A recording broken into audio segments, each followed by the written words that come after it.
My YouTube channel. दोस्तों कैसे हैं आप सब? उम्मीद करती हूँ बहुत बढ़िया होंगे, मजे में होंगे। मैं भी बिल्कुल बढ़िया हूँ। तो जैसा कि आप सभी जानते हैं, हमने एक पेडागोजी सीरीज स्टार्ट की थी और ये जो पेडागोजी सीरीज है न केवल DSSB PRT वाले बच्चों के लिए है, बल्कि जो स्टूडेंट्स बीएड एमएड एजुकेशन में नेट का प्रिपरेशन कर रहे हैं, इसके अलावा CTET HTET या किसी अदर स्टेट के टेट के लिए प्रिपरेशन कर रहे हैं, या किसी भी टीचिंग एग्जाम चाहे NVS KVS या किसी अदर टीचिंग एग्जाम की तैयारी कर रहे हैं, उन सब बच्चों के लिए पेडागोजी सीरीज बहुत ज़्यादा हेल्पफुल है। और आप सभी जानते हैं हमने इवैल्यूएशन का टॉपिक स्टार्ट किया था। पिछली वीडियो में हमने इवैल्यूएशन के प्रिंसिपल्स, लेवल्स और लिमिटेशंस को डिस्कस किया था। इवैल्यूएशन से रिलेटेड 5-6 वीडियोस मैं बना चुकी हूँ। इवैल्यूएशन, मेजरमेंट एंड असेसमेंट की एक प्लेलिस्ट आपको मिल जाएगी, वहां पर आप चेक कर सकते हैं। ठीक है, आज की इस वीडियो में हम बात करेंगे tools and techniques of evaluation. साथ ही यहाँ पर आप लोगों को बता दूं कि जो टूल्स और टेक्निक्स इवैल्यूएशन के लिए यूज किए जाते हैं, वही टूल्स और टेक्निक्स असेसमेंट के लिए भी यूज किए जाते हैं। तो ये असेसमेंट और इवैल्यूएशन दोनों के टूल्स और टेक्निक्स हैं। ठीक है, तो चलिए स्टार्ट करते हैं आज की इस वीडियो को, tools and techniques of evaluation and assessment. देखिए, इवैल्यूएशन क्या होता है हम कर चुके हैं, पढ़ चुके हैं, आप लोगों को समझ भी आ गया होगा। असेसमेंट का टॉपिक मैंने करवाया नहीं है, लेकिन ये टॉपिक क्या है, tools and techniques of evaluation and assessment. तो असेसमेंट होता क्या है, यहाँ पर मैं आप लोगों को सिर्फ रफली बता रही हूँ। असेसमेंट का मतलब क्या होता है, बच्चे की इंप्रूवमेंट को जानना, कि भाई बच्चा किस तरह से प्रोग्रेस कर रहा है, उसको जानने की कोशिश करना, उसको कोई दिक्कत परेशानी तो नहीं है, अगर कोई प्रॉब्लम उसको है तो उसको शॉर्ट आउट करना और बच्चे में इंप्रूवमेंट लेकर आना, इसी को हम क्या कहते हैं, असेसमेंट। डिटेल वीडियोस मैं आगे आप लोगों के लिए लेकर आऊंगी। इवैल्यूएशन क्या होता है, बच्चे की मतलब ऑल ओवर ग्रोथ के बारे में, बच्चे ने क्या सीखा उसके बारे में एक जजमेंट हम प्रोवाइड करते हैं। ठीक है, कि भाई बच्चे की लर्निंग परफॉर्मेंस क्या है, उसके बारे में जजमेंट देना है। तो देखिए, आज का हमारा टॉपिक क्या है, tools and techniques of evaluation and assessment. यानी कि जब आप असेसमेंट करते हैं, इवैल्यूएशन करते हैं, तो डिफरेंट डिफरेंट टाइप्स के टूल्स और टेक्निक्स का आप प्रयोग कर सकते हैं। बहुत तरह के टूल्स और टेक्निक्स होते हैं इवैल्यूएशन और असेसमेंट के लिए, लेकिन आज की इस वीडियो में हम कुछ इंपॉर्टेंट, कुछ कॉमन टूल्स और टेक्निक्स को डिस्कस करेंगे। अब बात आती है कि ये जो टूल्स और टेक्निक्स हैं किस लिए डिजाइन किए जाते हैं, यानी कि एजुकेशन में जब हम इवैल्यूएशन करते हैं तो इनका क्या काम आ गया, तो किस लिए इनको डिजाइन किया जाता है, ताकि लर्निंग, टीचिंग और करिकुलम इफेक्टिवनेस बनी रहे। भाई टीचिंग को असेस करने के लिए, लर्निंग को असेस करने के लिए, करिकुलम की इफेक्टिवनेस बनी रहे। तो इनके जो डिफरेंट डिफरेंट एस्पेक्ट्स हैं उनको असेस करने के लिए टूल्स और टेक्निक्स बनाए गए हैं। और ये जो टूल्स और टेक्निक्स है, ये टीचर्स और एजुकेटर्स की हेल्प करते हैं, ताकि जो है इन सब एस्पेक्ट्स के बारे में, टीचिंग के बारे में, लर्निंग के बारे में, करिकुलम इफेक्टिवनेस के बारे में डेटा गैदर कर सके।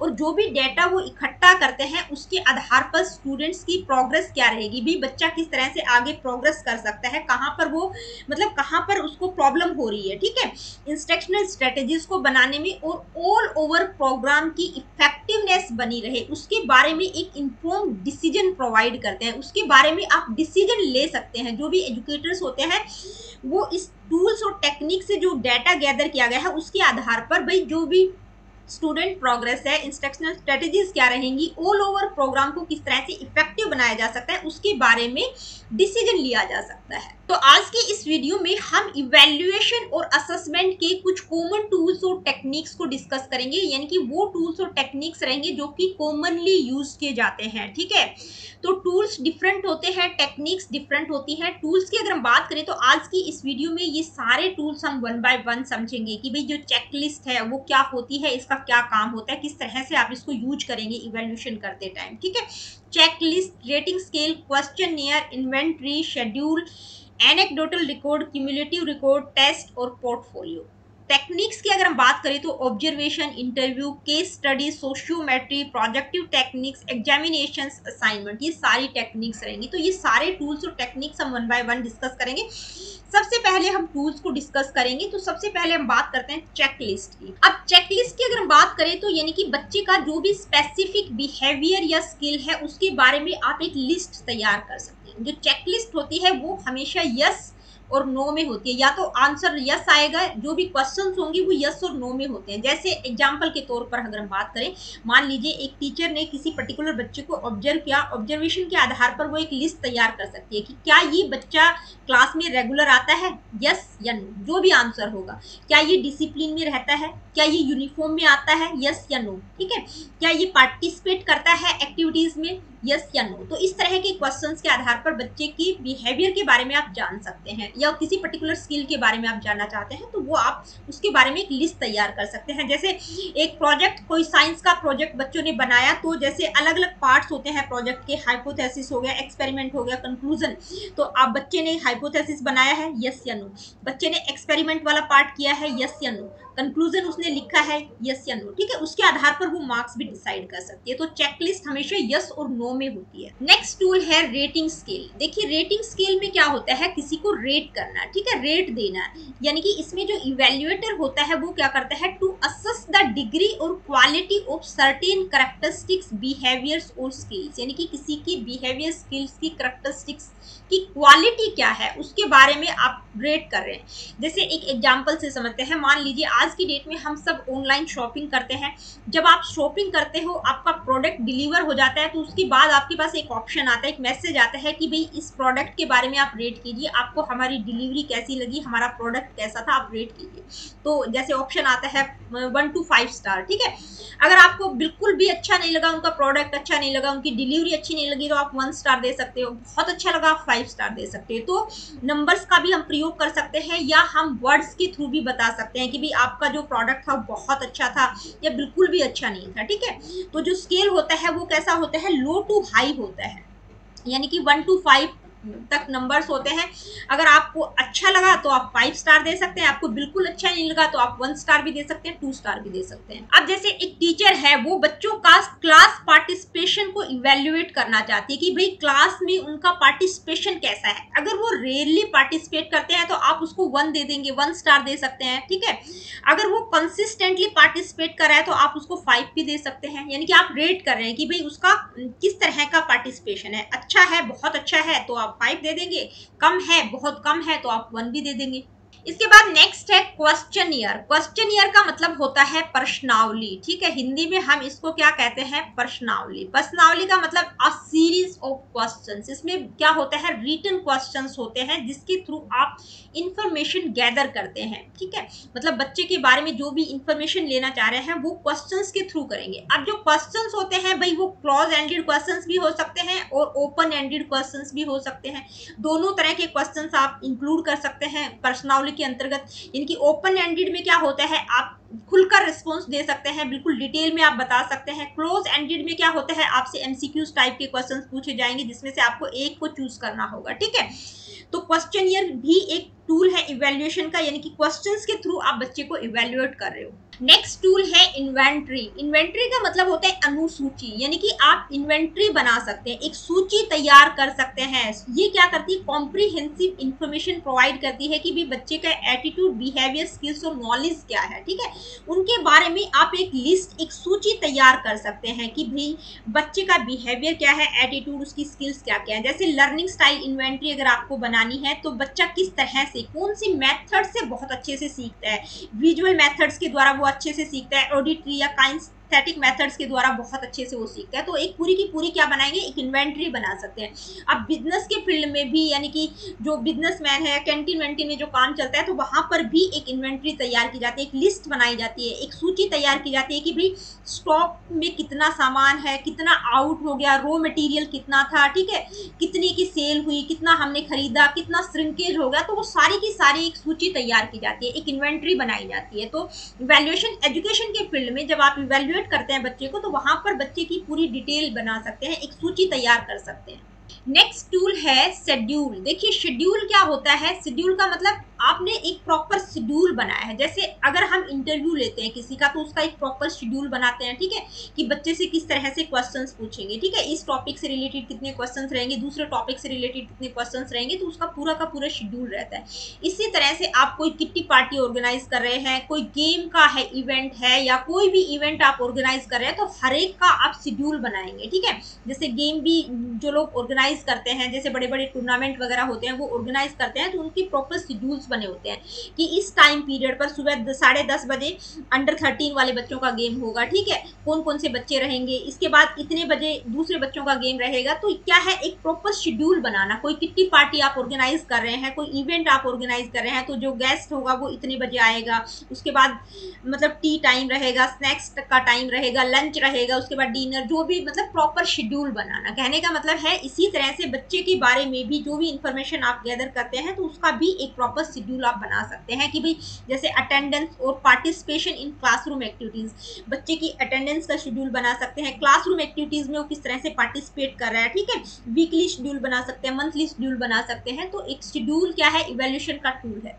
इसके बाद नेक्स्ट टूल है एनेक्डोटल रिकॉर्ड। देखिए एनेक्डोटल रिकॉर्ड क्या होता है, यानी कि anecdotal record is a narrative account of a specific incident और behaviour observed by the teacher. यानी कि कोई भी टीचर है, किसी बच्चे को ऑब्जर्व करी है, कोई स्पेसिफिक इंसिडेंट, चाहे उसकी फैमिली से रिलेटेड हो या स्कूल में उसके साथ कोई घटना घटित हुई हो या कोई स्पेसिफिक उसका बिहेवियर हो, उसको जब टीचर ऑब्जर्व करके अपना एक रिकॉर्ड बना के रखती है तो उसको हम कहते हैं एनेक्डोटल रिकॉर्ड। यानी कि एक स्पेसिफिक इंसिडेंट उसमें रहता है कि भी बच्चे के साथ ये स्पेसिफिक इंसिडेंट हुआ था या उसका ये स्पेसिफिक बिहेवियर है, उसका रिकॉर्ड जो होता है उसको हम कहते हैं एनेक्डोटल रिकॉर्ड। जैसे एग्जाम्पल की अगर हम बात करें तो मान लीजिए एक बच्चा है, उसको क्या दिया गया, मान लीजिए एक चैलेंजिंग ग्रुप प्रोजेक्ट दिया गया, तो उस दौरान टीचर ऑब्जर्व करती है कि भाई बच्चे को जो प्रोजेक्ट दिया गया था वो बहुत चैलेंजिंग था और किस तरह से उसने कॉन्फ्लिक्ट, जो भी कॉन्फ्लिक्ट उसको उस टाइम पर हुआ और जो भी कोलैबोरेशन को किस तरह से उसने हैंडल किया, वो जो इंसिडेंट है उसको वो डिटेल में लिख देगी, ठीक है, वो क्या है एनेक्डोटल रिकॉर्ड। यानी कि बच्चे का स्पेसिफिक इंसिडेंट या कोई भी स्पेसिफिक बिहेवियर का रिकॉर्ड। इसके बाद बात करेंगे क्यूमुलेटिव रिकॉर्ड की। तो देखिए क्यूमुलेटिव रिकॉर्ड और एनेक्डोटल रिकॉर्ड दोनों डिफरेंट होते हैं, बहुत बार बच्चे इन दोनों में पजल हो जाते हैं। तो एनेक्डोटल रिकॉर्ड जो होता है वो किसी स्पेसिफिक इंसिडेंट या किसी स्पेसिफिक बिहेवियर के बारे में होता है,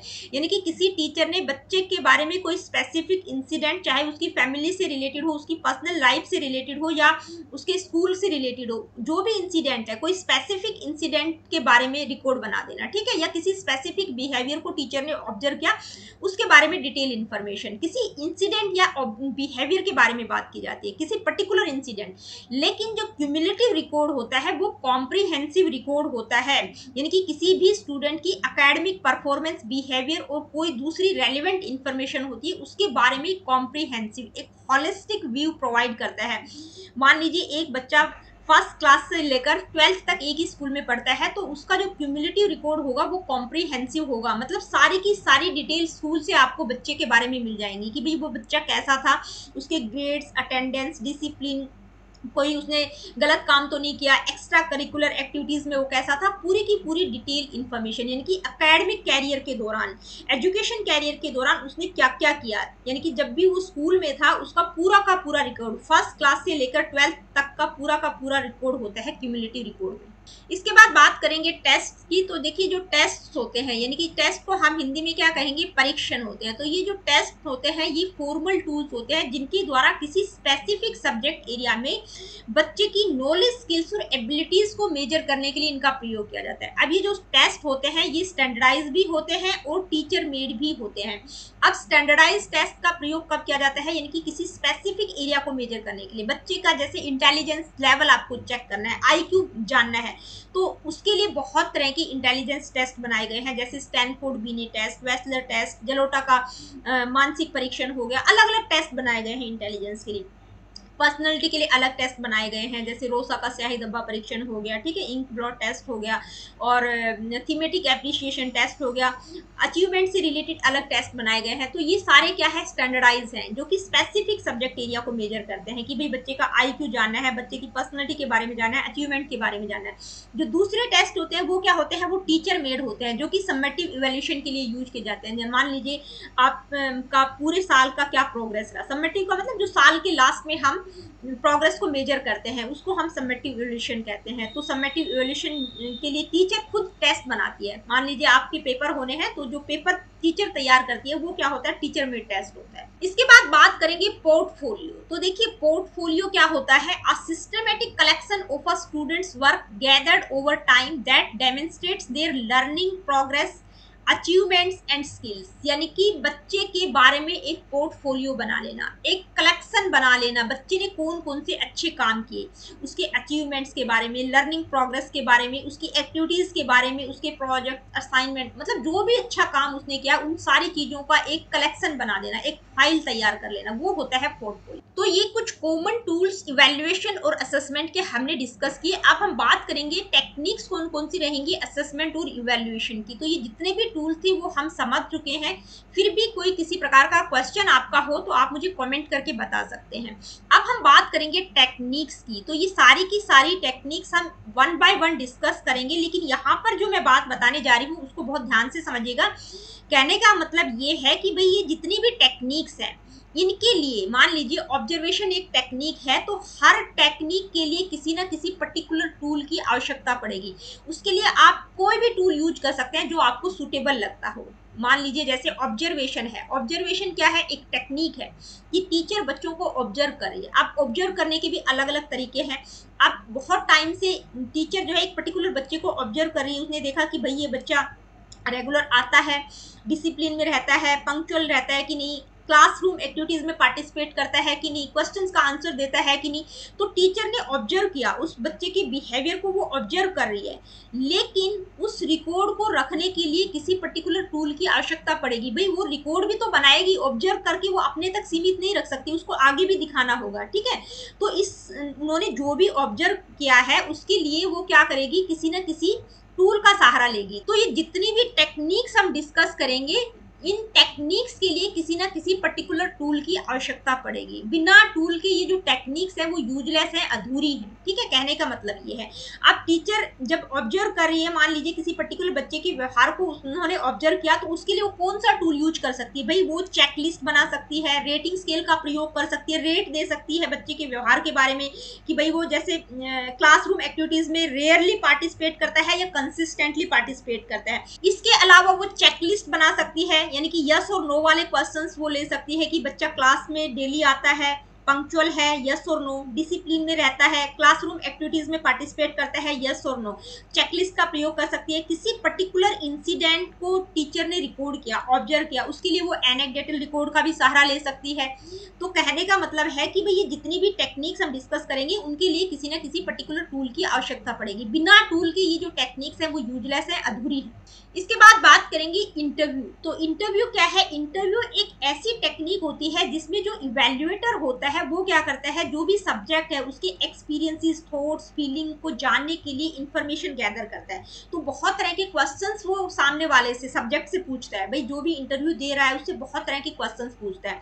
अब जो इंटरव्यू होता है वो स्ट्रक्चर्ड भी हो सकता है, अनस्ट्रक्चर्ड भी हो सकता है, सेमी स्ट्रक्चर्ड भी हो सकता है। स्ट्रक्चर्ड का मतलब भाई पहले से प्री प्लान्ड क्वेश्चंस होते हैं उसमें, कि टीचर जो है ये क्वेश्चंस बच्चे से पूछेगा। जो अनस्ट्रक्चर्ड होता है उसमें टीचर रैंडमली बच्चे से कोई भी क्वेश्चन पूछ सकता है। सेमी स्ट्रक्चर्ड में क्या होता है, कुछ प्री डिसाइडेड क्वेश्चंस होते हैं, कुछ रैंडमली वो क्वेश्चन पूछ लेता है। अब इंटरव्यू क्या है, एक टेक्निक है, इवैल्यूएशन की एक टेक्निक है। भाई टीचर ने बच्चों को इवैल्यूएट किया, उनका इंटरव्यू लिया, बहुत तरह के क्वेश्चंस पूछे, बहुत तरह की इंफॉर्मेशन गैदर की। अब उसका रिकॉर्ड बनाने के लिए टीचर क्या करेगी, किसी पर्टिकुलर टूल का यूज करेगी। उसके लिए वो इन्वेंट्री बना सकती है, एक अनुसूची तैयार कर सकती है, या एक क्वेश्चनियर के थ्रू पूरा का पूरा रिकॉर्ड रख सकती है कि भाई बच्चों ने क्वेश्चनियर बना सकती है, बच्चों ने एमसीक्यूज जो भी थे या जो ओपन एंडेड क्वेश्चन थे इनका आंसर, कितने क्वेश्चन सही थे, कितने गलत थे, तो एक क्वेश्चनियर के थ्रू या एक इन्वेंट्री के थ्रू वो पूरा का पूरा रिकॉर्ड रख सकती है। इसके बाद बात करेंगे केस स्टडी। तो देखिए केस स्टडी क्या होती है, केस स्टडी एक ऐसी टेक्निक होती है जिसमें किसी भी ग्रुप, इंडिविजुअल या सिचुएशन की डेप्थ में एग्जामिनेशन की जाती है। मतलब चीज़ों को बिल्कुल डिटेल में जानने की कोशिश की जाती है। भाई कोई बच्चा है, कोई इंडिविजुअल है, उसको कोई कॉम्प्लेक्स इशू है, कोई लर्निंग डिसेबिलिटी है, या कोई लंबी बीमारी है, या पढ़ने में कोई दिक्कत आ रही है, तो उसके बारे में डिटेल, उसकी मतलब पूरी की पूरी हिस्ट्री को जानना, ठीक है, कि बच्चे को कहाँ कहाँ क्या क्या प्रॉब्लम रही है, तो वो क्या है, वो केस स्टडी होती है। जो भी कॉम्प्लेक्स इश्यूज होती है उसके बारे में क्वालिटेटिव डाटा इकट्ठा करना, अब टीचर ने क्या किया भाई, बच्चे के बारे में बहुत तरह का डाटा इकट्ठा कर लिया, लेकिन उसको रिकॉर्ड में रखने के लिए वो क्या करेगी, क्या बनाएगी। केस स्टडी तो उसने कर ली है, उसकी पूरी की पूरी हिस्ट्री उन्होंने जान ली है, लेकिन रिकॉर्ड भी तो रखना पड़ेगा। तो उसके लिए वो किसी न किसी टूल का प्रयोग करेगी। तो वो क्या कर सकती है, क्यूमुलेटिव रिकॉर्ड बना सकती है, एनेक्डोटल रिकॉर्ड बना सकती है, टेस्ट का प्रयोग कर सकती है, मतलब अलग अलग टाइप के टूल्स का प्रयोग कर सकती है, जो भी उसको सही लगे। इसके बाद बात करेंगे सोशियोमेट्री। देखिए सोशियोमेट्री का मतलब होता है समाज मितीय, यानी कि सोशियोमेट्री एक ऐसी टेक्निक होती है जो कि सोशल रिलेशनशिप को मेजर करने के लिए यूज की जाती है, कि ग्रुप डायनेमिक्स, बच्चे का क्लासरूम में दूसरे बच्चों के साथ किस तरह का व्यवहार है, सोशल मतलब रिलेशनशिप उसकी किस तरह की है, दूसरे बच्चों के साथ वो किस तरह से इंटरेक्ट करता है, क्लास में टीचर के साथ, बच्चों के साथ, आपस में अपने दोस्तों के साथ वो किस तरह से बात कर रहा है, ठीक है, ग्रुप इंटरेक्शन उसका किस तरह का है, अपने दोस्तों के साथ वो किस तरह से व्यवहार करना है, उसको मेजर करने के लिए सोशियोमेट्री टेक्निक का प्रयोग किया जाता है। भाई टीचर लगातार ऑब्जर्व कर रही है उसके सोशल रिलेशनशिप को, कि बच्चों से किस तरह से इंटरेक्ट कर रहा है। तो अब टीचर ने तो ऑब्जर्व कर लिया, लेकिन उस रिकॉर्ड को रखने के लिए, कि भाई उसकी जो भी सोशल रिलेशनशिप है उसका एक ना रिकॉर्ड बनाने के लिए वो क्या करेगी, किसी न किसी टूल का सहारा लेगी। तो कौन सा टूल यूज कर सकती है, सोशियोग्राम का प्रयोग किया जा सकता है। सोशियोग्राम एक ऐसा टूल होता है जो सोशल इंटरेक्शन के बारे में मतलब इंटरप्रेट करने के लिए यूज किया जाता है। एक क्वेश्चनियर बनाया जा सकता है कि भी टीचर ने बच्चे के सोशल रिलेशनशिप से रिलेटेड जितने भी क्वेश्चन थे उन्होंने लिख लिए, अब उनका आंसर किया जा सकता है, तो क्वेश्चनियर का प्रयोग कर सकती है, ठीक है। इसके बाद नेक्स्ट टेक्निक है प्रोजेक्टिव टेक्निक्स। तो देखिए प्रोजेक्टिव टेक्निक्स वो होती हैं जो कि हमारे जो थॉट्स, फीलिंग्स, एटीट्यूड हैं, जो हमारी दबी हुई इच्छाएं हैं, उनको जानने के लिए प्रोजेक्टिव टेक्निक्स का प्रयोग किया जाता है, उनको अनकवर करने के लिए। हमारे सबकॉन्शियस अनकॉन्शियस माइंड में जो भी थॉट्स प्रोसेस हैं जो कि दब चुके हैं, उनको जानने के लिए, उनको अनकवर करने के लिए किसका प्रयोग किया जाता है, प्रोजेक्टिव टेक्निक्स का प्रयोग किया जाता है। अब मान लीजिए एक टीचर बच्चे की जो भी दबी हुई इच्छाएं हैं, जो भी फीलिंग्स हैं, उनको एक स्टोरी के माध्यम से वो निकलवाने की कोशिश करती है, ठीक है, जानने की कोशिश करती है। तो उसके लिए भी उनको किसी ना किसी पर्टिकुलर टूल की आवश्यकता पड़ेगी, जो कि पर्सनैलिटी में हमने पढ़े थे। पर्सनैलिटी का जो टॉपिक हमने किया था, तो वहां पर हमने किया था प्रोजेक्टिव टेक्निक्स कौन कौन सी थी। तो रोसा का इंक ब्लॉट टेस्ट हो गया, थीमेटिक एप्रिसिएशन टेस्ट हो गया। तो ये क्या है, ये टूल्स हैं जो कि प्रोजेक्टिव टेक्निक्स के लिए यूज किए जाते हैं, कि बच्चे की जो दबी हुई इच्छाएं हैं, थॉट्स हैं, फीलिंग्स हैं, उनको अनकवर करने के लिए इन टेस्ट का प्रयोग किया जाता है, इन टूल्स का प्रयोग किया जाता है। इसके बाद बात करेंगे एग्जामिनेशन। तो जो एग्जामिनेशन है वो एक स्ट्रक्चर्ड असेसमेंट होता है बच्चों की नॉलेज, अंडरस्टैंडिंग और स्किल्स क्या है किसी स्पेसिफिक सब्जेक्ट एरिया में, यानी कि बच्चा क्या सीख रहा है, उसकी नॉलेज, अंडरस्टैंडिंग और स्किल्स किसी पर्टिकुलर एरिया में क्या है, उसको मेजर करने के लिए हम एग्जामिनेशन का प्रयोग करते हैं, ठीक है। स्ट्रक्चर्ड असेसमेंट होता है, यानी कि बच्चों का एग्जाम लिया जाता है। अब एग्जामिनेशन के अलग अलग डिफरेंट फॉर्मेट होते हैं, यानी कि रिटन टेस्ट हो गया, ओरल एग्जाम हो गया, प्रैक्टिकल टेस्ट हो गया। ये क्या है, ये अलग अलग फॉर्मेट होते हैं एग्जामिनेशन का। रिटन टेस्ट की अगर बात करें तो वहां पर आप एमसीक्यूज का प्रयोग कर सकते हैं, ऐसे टाइप क्वेश्चंस हो सकते हैं, वन वर्ड क्वेश्चंस का प्रयोग किया जा सकता है। ओरल एग्जाम में आप डेमोन्स्ट्रेशन ले सकते हैं, ठीक है। और प्रैक्टिकल टेस्ट की अगर बात करें तो लैब टेस्ट वगैरह आ जाएंगे इसमें। तो एग्जामिनेशन की अलग अलग फॉर्मेट होते हैं। अब बच्चों को आपने एग्जामिन कर लिया, उनका एग्जाम ले लिया, अब उनका रिकॉर्ड रखने के लिए आप किसी टूल का सहारा लेंगे। तो उसके लिए आप चेकलिस्ट बना सकते हैं, रेटिंग स्केल का प्रयोग कर सकते हैं, ठीक है। ये आप पर डिपेंड करता है कि आपको कौन सा टूल सूटेबल लग रहा है, कि भाई बच्चों को एग्जामिन किया, इसका रिकॉर्ड रखने के लिए अब मैं किस पर्टिकुलर टूल का सहारा लूंगी, ठीक है। इसके बाद नेक्स्ट टेक्निक है असाइनमेंट्स। देखिए असाइनमेंट का मतलब होता है कि भाई किसी स्पेसिफिक प्रॉब्लम, कोई क्वेश्चंस आपने दे दिए, कोई सिनेरियो आपने दे दिया। असाइनमेंट का मतलब होता है कोई ऐसे आपने दे दिया, कोई छोटी सी प्रॉब्लम दे दी, कोई रिपोर्ट बनाने के लिए दे दिया, या कोई प्रेजेंटेशन आपने बच्चों को बनाने के लिए दे दिया। तो प्रोजेक्ट के कंपैरिजन में जो असाइनमेंट होते हैं वो छोटे होते हैं, ठीक है। किसी स्पेसिफिक टॉपिक और किसी स्पेसिफिक स्किल पर उसमें फोकस किया जाता है।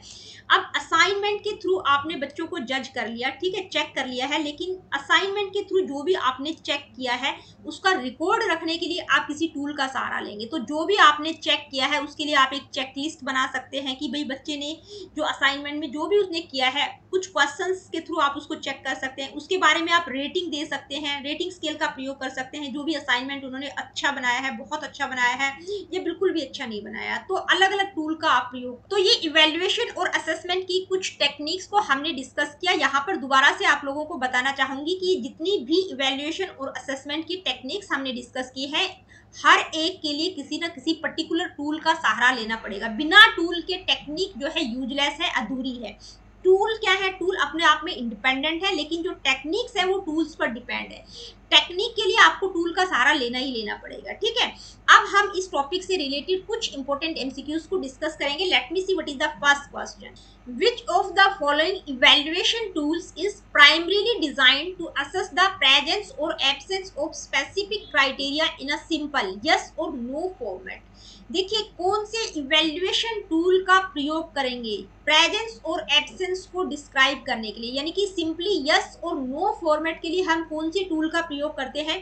Rating scale, checklist, inventory, cumulative record. तो किसका प्रयोग करते हैं हम? यस और नो वाले क्वेश्चंस के लिए चेकलिस्ट बनाते हैं। Next question, which technique of evaluation is most suitable for analyzing the social relationships within a group of students? यानी कि कौन सी इवेल्युएशन की टेक्निक का प्रयोग किया जाता है सोशल रिलेशनशिप को मेजर करने के लिए?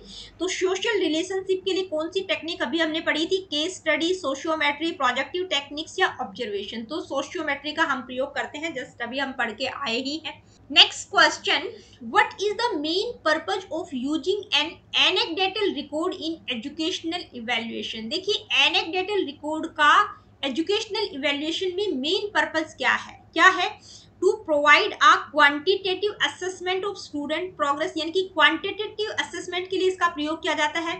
To record specific incidents that offer qualitative insights into student behavior, to measure the degree of attainment of a particular skill, to maintain a systematic collection of academic achievements over a time। तो देखिए anecdotal record किसी specific incident से related होता है, यानी कि किसी specific incident को रिकॉर्ड रखा जाता है। To record specific incidents that offer qualitative insights into student behaviour. Next question, in the context of evaluation, which of the following is most likely to involve a detailed examination of an individual or a small group over time to understand complex issues? देखिए किसी भी individual या कोई small group है उसको detail में examine करने के लिए, अगर उसको कोई कॉम्प्लेक्स इशू है तो उसको समझने के लिए जब हम डिटेल डेप्थ में एग्जामिन करते हैं तो उसके लिए हम क्या यूज करते हैं? इंटरव्यू, केस स्टडी, ऑब्जर्वेशन या सोशियोमेट्री? तो हम क्या करते हैं? केस स्टडी करते हैं उसकी डिटेल डेप्थ में एग्जामिन करने के लिए। नेक्स्ट क्वेश्चन है, in which evaluation technique are ambiguous stimuli presented to individuals to reveal their subconscious thoughts and feelings? यानी कि किसी बच्चे के जो दबे हुए थॉट्स और फीलिंग है, यानी कि सबकॉन्शियस थॉट्स और फीलिंग को रिवील करने के लिए कौन सी इवेल्युएशन टेक्निक का प्रयोग किया जाता है? Self reporting, testing, projective techniques या इंटरव्यू? तो दबी हुई इच्छाओं के लिए हम कौन सी टेक्निक का प्रयोग करते हैं? Projective techniques. Next question, which tool is specifically used to track a student's progress over an extended period including academic and behavioral reports? भाई किसी भी स्टूडेंट की प्रोग्रेस को ट्रैक करने के लिए एक लंबे समय के लिए, एक्सटेंडेड पीरियड के लिए, जिसमें उसका एकेडमिक और बिहेवियरल रिकॉर्ड शामिल होता है, तो उसके लिए हम कौन से टूल का प्रयोग करते हैं? Anecdotal record, cumulative record, rating scale या शेड्यूल? तो हम सभी जानते हैं कौन सा टूल होगा? क्यूमुलेटिव रिकॉर्ड, जो कि कॉम्प्रिहेंसिव स्टडी प्रोवाइड करता है बच्चे की एकेडमिक और बिहेवियरल परफॉर्मेंस के बारे में। नेक्स्ट क्वेश्चन क्या है, आइए देखते हैं। The systematic observation of a student in their natural classroom environment to record behaviours as they occur in real time is best categorised as which evaluation technique? यानी कि आप सिस्टमेटिक तरीके से बच्चे को ऑब्जर्व कर रहे हैं, बिल्कुल रियल सेटिंग में, क्लास में बच्चा किस तरह का व्यवहार कर रहा है, उसके व्यवहार को रिकॉर्ड करने के लिए आप कौन सी टेक्निक का प्रयोग करेंगे? टेस्टिंग, सेल्फ रिपोर्टिंग, ऑब्जर्वेशन या केस स्टडी? तो हम ऑब्जर्वेशन का प्रयोग करेंगे भी। नेचुरल सेटिंग में बच्चा को टीचर जो है देख रही है, बार बार उसको ऑब्जर्व कर रही है, ठीक है। Next question, what is the primary distinction between a sociogram and a cumulative record in educational evaluation? भाई दोनों में क्या डिफरेंस है सोशियोग्राम और क्यूमुलेटिव रिकॉर्ड में? तो हम सभी जानते हैं कि जो सोशियोग्राम है वो सोशल रिलेशनशिप को इंटरप्रेट करता है और जो क्यूमुलेटिव रिकॉर्ड होता है वो बच्चे के एकेडमिक और बिहेवियरल रिकॉर्ड को दर्शाता है। तो आपका ऑप्शन कौन सा होगा? मैं सारे ऑप्शन नहीं पढ़ रही हूँ। A sociogram visualize social connections within a group while a cumulative record tracks individual academic and behavioural history, जो कि दोनों को मैं आपको समझा चुकी हूँ। तो दोस्तों आज की वीडियो में इतना ही, मिलती हूँ आप लोगों से अपनी अगली वीडियो में। अगली वीडियो में हम CCE को पढ़ेंगे, यानी कि कॉन्टिन्यूस एंड कॉम्प्रिहेंसिव इवैल्यूएशन के ऊपर मैं डिटेल वीडियो आप लोगों के लिए लेकर आऊंगी। तो मिलती हूँ आप लोगों से अपनी अगली वीडियो में। Really good, take care of yourself. देखिए वीडियो सेशंस आप लोगों को पसंद आते हैं तो please like share and do subscribe the education classes. किसी प्रकार का क्वेश्चन, क्वेरीज, फीडबैक आप मुझे देना चाहते हैं, do comment in the comment section.